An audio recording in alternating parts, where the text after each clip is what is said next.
শফি আলম ডাকি পেলাই তো শফি আলম কল করছি, কল করার পর নয় 3 বন্ধু আসি ঘর ডাকি পেলাই। তারপরে গিয়ে যার পরে কিছুক্ষণ পর আবার গিয়ে গরম মাঝে যাই না ভাত খাইয়ে ভাত খাওয়ানোর পর আর নয়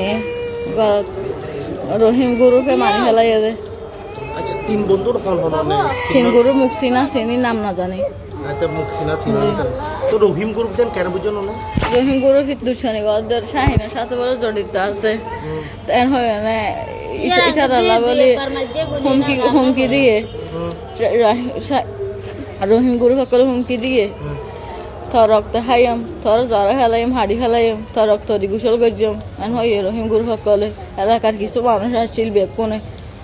আচ্ছা তো রহিম গ্রুপে কা ঘরের মানে খেলা করতে চান মূলত ওই তারা হইতে চান দেখি রহিম গ্রুপে খেলা ঘরের ইয়া নরা ফুসার নলনি তারা তো ব্যবসা করতে বাগান আছে গিয়ে আছে বাগান দখল করিবার লাই বলি মারি ফেলাই দে। রহিম গ্রুপ কি বিভক্ত নাকি শাহিনটা? জি আচ্ছা তো জি রহিম গুরু ফারা আছে নাম না থাকিব 15-16 জন গুরু। এলাকার কিছু মানুষ আছে এটার হড় থাকে আনতে তারা ছাগল হাই আর কেতা হেদে রহিম গুরু সকল ফারা উতরে জি ফারা উতরে ওনারা খালি কেন হইছে জন্য মারা গিয়া গুলির আওয়াজ আসা দা হই ভাজে তার যাই চাই এই দে গুলির আওয়াজ তো প্রত্যেক দিন শোনা যায়। প্রত্যেক শোনা যায়।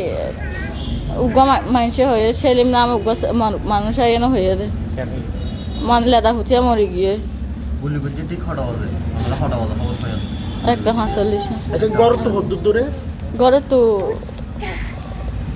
বেশি দূরে নয়, পাশে দোয়ানোর মানে দূরে মসজিদের ডাকে। আচ্ছা পাশে বাগান টাগান আছে এটা অনুরোধ জি, বাগান আছে। বাদে হইকার দেখুন না যে না হনি কেন দেখি শুধু লাশ দেখি দে হওয়া মাঝে এত বলি 500 মাইজে মানে 500 বেকুন মাথাত মাছে বুকত আছে সিনাত আছে পিছর দিন আছে 500 মতো জি আর তো বাচ্চা হওয়া 2 জন।